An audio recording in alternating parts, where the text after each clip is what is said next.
गरीब की शादी। शशि की सौतेली माँ ने उसकी शादी की तो बड़े घर में, लेकिन पति कोई काम न करता।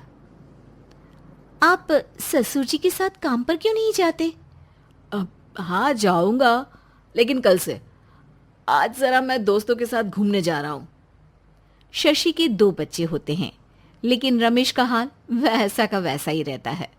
एक दिन, सुनिए ना, बच्चा रो रहा है, इसके दूध के लिए पैसे नहीं है। अरे तो पिताजी से ले लो ना। क्यों?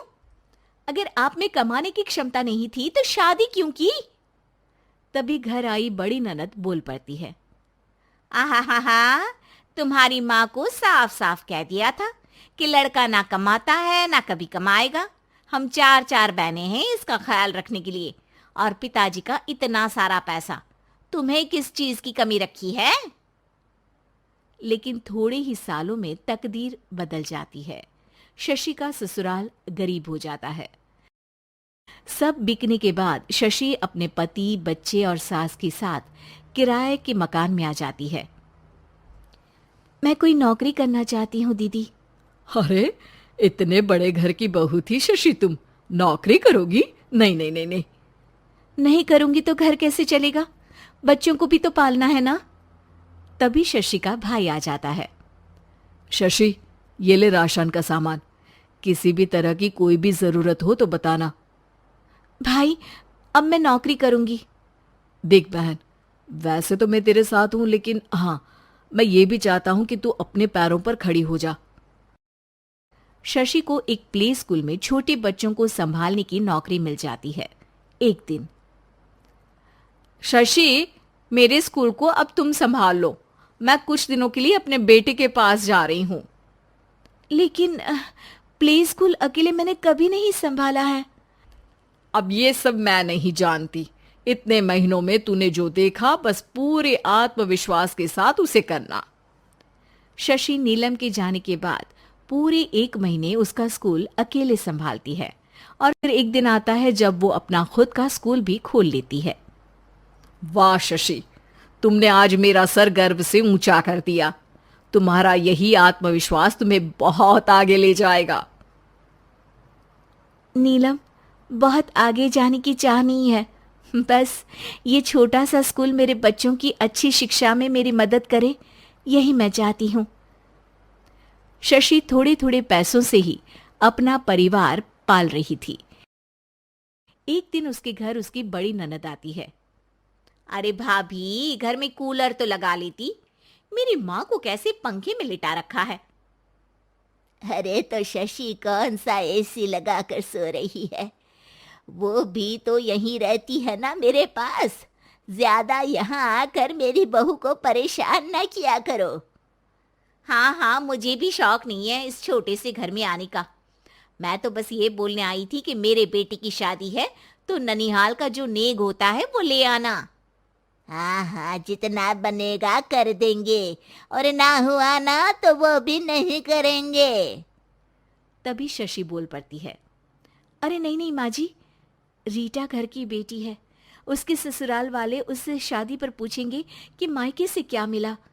रीटा, तुम मुझे सामान की लिस्ट भेज देना, मैं पूरी कोशिश करूंगी कि तुम्हारी हर डिमांड को पूरा करें।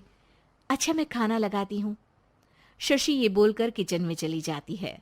धीरे धीरे कर शशि किसी न किसी तरह अपनी सारी ननदों की डिमांड भी पूरी करती, बच्चों की ख्वाहिशें भी, और उनकी पढ़ाई के लिए पैसे जोड़ती। एक दिन जब शशि का बेटा 12वीं पास करके आता है। माँ, अब तुझे काम करने की जरूरत नहीं है। मैं अब कोई ना कोई नौकरी करके पढ़ाई भी साथ कर लिया करूंगा। शशि को लगता है कि बेटा और आगे पढ़ाई करे, लेकिन वक्त की मार के कारण वो बेटे को काम के लिए हाँ कर देती है। अब बेटा एक बैंक में चपरासी बन जाता है। लड़का देखने में तो बड़ा अच्छा है, अंग्रेजी भी पटर पटर बोलता है, फिर चपरासी क्यों? लड़का सारी बात मैनेजर को बता देता है।